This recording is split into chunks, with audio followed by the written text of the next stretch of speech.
masih saya ingin meneruskan nasihat yang saya sampaikan ketika acara taujihat wal irsyadat listiqbal ikhtibar nisfis sana, yaitu tentang uluwul himmah. Subhanallah, kalau kita perhatikan para salafus saleh terdahulu, mereka kalau dalam urusan uluwul himmah, tekad yang tinggi, mereka adalah contoh nyata dalam sejarah manusia. Siapa yang ingin melihat contoh nyata, tidak berpura-pura tentang uluwul himmah, maka perhatikanlah para salafus saleh. Dari mulai para sahabat radhiyallahu anhum, kemudian para tabi'in dan para tabi'ut tabi'in serta ulama-ulama setelah mereka yang mengikuti para sahabat dengan baik. Contoh misalkan, salah seorang muridnya Abdullah bin Abbas radhiyallahu anhuma, beliau menunggu di depan pintu rumah gurunya, yaitu Abdullah bin Abbas radhiyallahu anhuma, di siang hari yang penuh dengan debu, menunggu gurunya keluar dari rumahnya untuk mengajarinya. Dan dalam keadaan seperti itu, beliau pada saat yang bersamaan juga memberi fatwa kepada orang yang bertanya kepadanya. Ini cerita luar biasa. Bagaimana ulul himmah, mempunyai tekad yang tinggi. Hidupnya hanya untuk ilmu agama Islam. Begitu juga diceritakan para salafus saleh,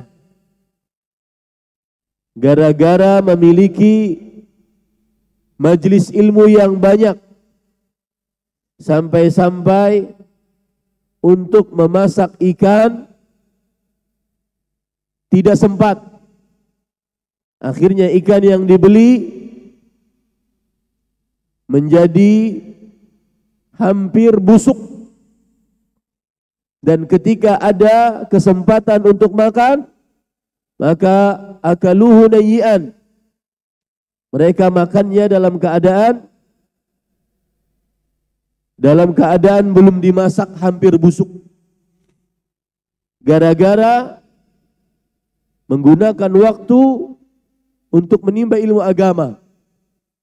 Tidak ada waktu leha-leha, tidak ada waktu santai-santai, tidak ada waktu untuk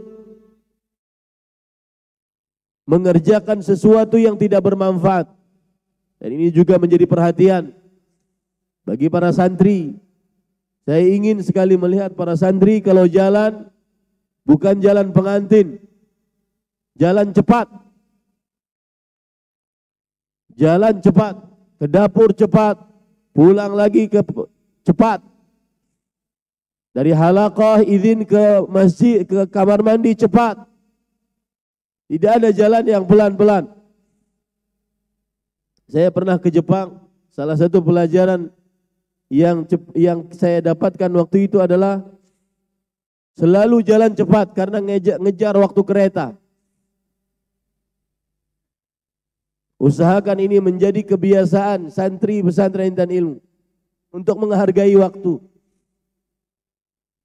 Ada seorang salaf mengatakan, la an amuta taliban lil ilm ahabbu ilayya min an amuta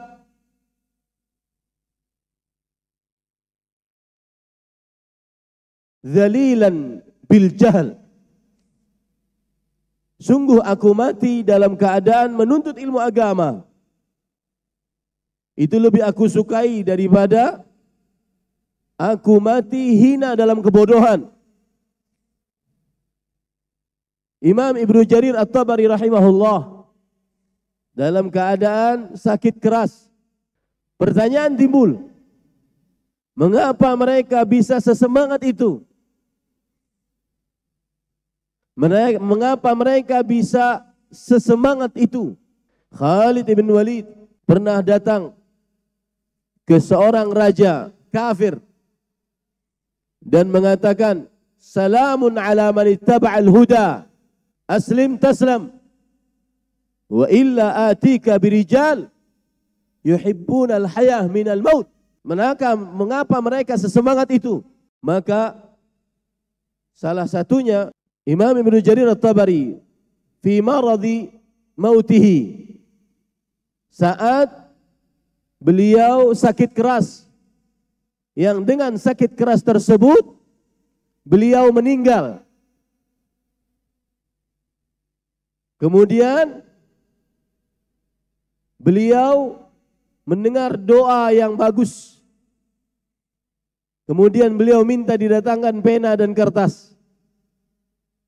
Sampai orang-orang di sampingnya mengatakan, ala hadhil haya, ala hadhil hal, dalam keadaan seperti ini masih engkau menulis? Kenapa mereka bisa sesemangat itu? Kenapa bisa sesemangat itu menghafal Quran?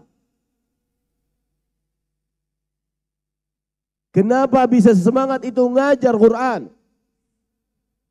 Saya punya guru yang bernama Fadilat Syekh Ubaid Al-Afghani. Guru ketiga saya Al-Quran. Nyetor saya kedua kalinya selesai menghafal Quran 30 juz. Umur beliau waktu saya nyetor mungkin 80-an. 50 tahun ngajar Al-Quran. Kenapa beliau bisa seperti itu? Tegar, kokoh, semangat, tidak lemah, tidak mudah putus asa. Satu jawabannya. Jawabannya adalah didikan Nabi Muhammad SAW kepada para sahabat. Turun kepada para tabi'in, para tabi'ut tabi'in. Kemudian pada para ulama sampai kita sekarang. Dan sekarang saya tanamkan kepada kalian. Jawabannya cuma satu, yaitu hadis Rasul sallallahu alaihi wasallam ketika beliau membuat parit pada peperangan Ahzab atau peperangan Khandaq. Ketika menggali lubang tersebut penuh dengan debu, Nabi dan para sahabatnya sallallahu alaihi wasallam radhiyallahu anhum, beliau mengatakan, Allahumma la aisha illa aisha al-akhirah. Allahumma la aisha illa aisha al-akhirah. Ya Allah, tidak ada kehidupan hakiki kecuali kehidupan di akhirat. Dunia sementara ya akhi. Perbanyak amal, dan amal yang sangat istimewa menghafal Quran. Saya baru baca syarah dari hadis yang dibacakan tadi. Salah satu keistimewaan membaca Al-Quran adalah dia akan diperintah untuk menghafal Al-Quran di akhirat. Dan kedudukan yang paling tinggi dia sesuai dengan banyaknya hafalan dia. Hadis ini tidak akan masuk ke dalam relung kalbu kita kalau cuma dunia yang ada dalam hati kita. Harta, tahta, uang, rumah megah, mobil mewah, ternyata besok mati. Tidak manfaat.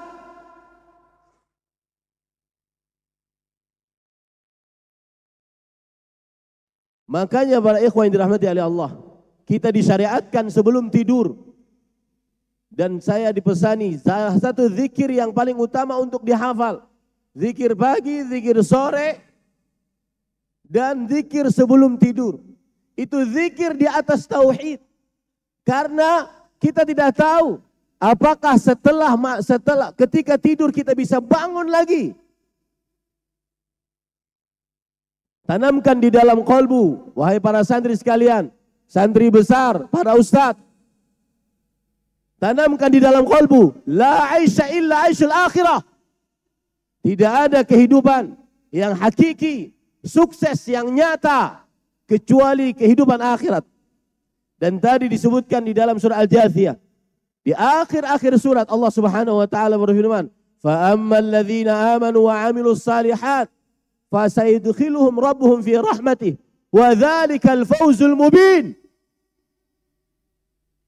Orang-orang yang beriman, beramal saleh, mereka akan dimasukkan oleh Allah Subhanahu wa taala ke dalam rahmatnya. Rahmat hakiki, kasih sayang hakiki, kenikmatan hakiki. Itulah surganya Allah Subhanahu wa taala. Tidak akan kita semangat menghafal Quran yang pahalanya masuk surga, diangkat derajatnya setinggi-tingginya. Bahkan subhanallah, saya ingin bacakan tadi perkataan Imam At-Tibi rahimahullahu taala. Beliau mengatakan, kata Imam At-Tibi rahimahullahu taala, fihi dalilun ala anna raf'al manzilah yudawamu alaih. Ketika Rasul sallallahu alaihi wasallam tadi bersabda, yuqalu li sahibil Qur'an, akan dikatakan kepada para penghafal Al-Qur'an, iqra wartaqi, bacalah dan teruslah membaca dan naiklah kedudukanmu. Iqra wartaqi kama kunta turattil fid dunya fa inna manzilaka inda akhir ayatin taqra'uha. Kata Imam At-Tibi rahimahullah, ulama Islam abad ke-8 Hijriah, wafat pada tahun 734 Hijriah. Perkataan-perkataan beliau banyak dinukil oleh para ulama. Di antaranya Al-Hafidz Ibnu Hajar dalam kitab beliau Fathul Bari. Beliau mengatakan, ini menunjukkan bahwasanya para penghafal Al-Quran kedudukannya akan terus dinaikkan. Kenapa? Karena ketika dia sudah menyelesaikan 30 juz, dia akan baca lagi dari awal sebagaimana dia membacanya di dunia. 30 juz dia baca lagi dari awal. Setiap kali dia baca ayatnya dia akan terus naik, terus naik, terus naik. Ini semua tidak akan masuk ke dalam relung kalbu kita, wahai para ikhwah. Kalau seandainya yang dalam benak kita cuma ada duit, uang, harta. Apalagi kita disuguhi media sosial. Yang di situ kadang-kadang ternampak berapa umurmu? Umur 25 juta. Sudah punya mobil Alphard. Tabungan 100 juta. Seakan-akan itu adalah sebuah kesuksesan yang paling tinggi. Nah, ya akhi. Bagi seorang penuntut ilmu, kesuksesan paling tinggi, la aisha illa aishal akhirah. Masuk ke dalam surga, surganya surga Firdaus, tanpa siksa, tanpa azab, dapat melihat wajah Allah Subhanahu wa taala, diberikan ridha Allah tanpa ada murka setelahnya, berkumpul dengan para nabi, para sahabat, para salafus saleh, dan orang tua. 7 kesuksesan. Itu baru sukses. Ini para ikhwah yang dirahmati oleh Allah. Saya menyemangati diri saya pribadi dan para ikhwah sekalian.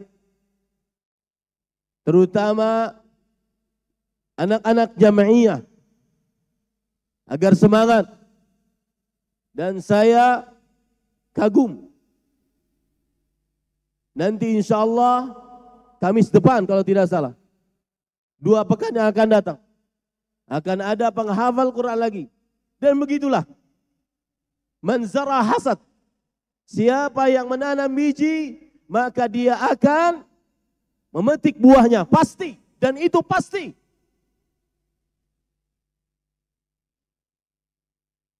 Di hari-hari terakhir sebelum masuk dari ikhtibar, insya Allah akan ada satu lagi. Al-Hafidh Al-Hadi Ashar, Hafidh yang ke-11 dari pesantren Intan Ilmu Barito Kuala, Kalimantan Selatan. Dan saya masih tunggu kawan-kawan dari Jam'iyat Tahfidzul Quran agar makin banyak orang-orang yang mencontohkan yang baik. Maka sekali lagi pesan saya, tidak akan masuk ke dalam relung hati tentang manfaat-manfaat, kenikmatan-kenikmatan yang ada di surga. Kalau seandainya yang ada dalam benaknya cuma dunia, harta, uang, tetapi tidak pernah memikirkan bagaimana dia masuk surganya Allah Subhanahu wa taala. Perhatikan baik-baik. Tanamkan itu di dalam kalbu kita. Kalau perlu bagian tim media tulis besar-besar di asrama, di masjid, Allahumma la aisha illa aishal akhirah. Ya Allah, tidak ada kehidupan yang hakiki kecuali kehidupan akhirat. Kesuksesan hakiki hanya di akhirat. Kenikmatan hakiki hanya di akhirat. Harta hakiki hanya di akhirat. Tahta hakiki hanya di akhirat. Tahta jabatan hakiki yang paling tinggi hanya di akhirat. Ketika seorang menghafal Quran berhadapan dengan Allah, dia bisa membaca Al-Quran dari Al-Fatihah sampai An-Nas, terus dia lanjutkan. Terus selama itu pula dinaikkan tingkatannya di dalam surga. Itulah jabatan hakiki. Wanita yang hakiki hanya di akhirat. Tidak pernah tidak perawan, tidak pernah tidak cantik, tidak pernah tidak bagus, tidak pernah tidak mulus, sempurna. Allahumma la aisha illa aishal akhirah. Semangat para ikhwah, terutama anak-anak jamiah saya katakan, dan anak-anak santri yang reguler. Buktikan bahwasanya para santri bisa menghafal 15 juz. Saya bisa dapat syahadah hifdzul Quran dalam lajnah kubra wusta 15 juz sebelum saya keluar dari pesantren ini. Semoga nasihat ini, motivasi ini bermanfaat, dan saya sangat bersyukur kepada Allah Subhanahu wa taala dan berterima kasih kepada Abdurrahman bin Umar Bakri, yang mana bapaknya teman saya waktu kuliah menitipkan anaknya di sini. Sudah bawa anak saya ke sana. Jadikan dia sebagai penuntut ilmu agama. Dan akhirnya beliau yang merupakan kader pesantren Intan Ilmu Barito Kuala, Kalimantan Selatan, membuktikan bahwasanya apa yang diberikan oleh pesantren tidak beliau sia-siakan. Dan saya juga mengingatkan kepada semua kader-kader pesantren Intan Ilmu Barito Kuala, Kalimantan Selatan, jangan sia-siakan orang-orang yang sudah membiayai kalian untuk belajar di pesantren ini. Buktikan bahwa saya memang pantas untuk dibiayai. Alhamdulillah, alladzi bi ni'matihi tatimmus shalihat. Mudah-mudahan ini adalah awal yang baik untuk kita senantiasa memperbaiki niat kita untuk hidup di dunia ini. Bahwa tidak ada kehidupan kecuali kehidupan akhirat. Di dunia hanya sementara. Mali walid dunya ana karakibin astadhillu tahta syajarah thumma aqumu aruh. Apa hubunganku dengan dunia? Aku bagaikan hanya sebatas seorang pengembara bernaung di bawah sebuah pohon. Kemudian setelah itu aku kembali melanjutkan perjalananku menuju tempat asalku. Ini yang bisa disampaikan. Jazakumullahu khairan atas perhatiannya, dan sekali lagi saya tunggu santri-santri semuanya, baik yang jamiah itu tahfidzul Quran ataupun yang reguler agar semangat untuk menghafal. Bukan kalian untuk di dunia yang sementara, akan tetapi untuk kehidupan akhirat. Wassallallahu ala nabiyina Muhammad walhamdulillahi rabbil alamin. Wassalamualaikum warahmatullahi wabarakatuh.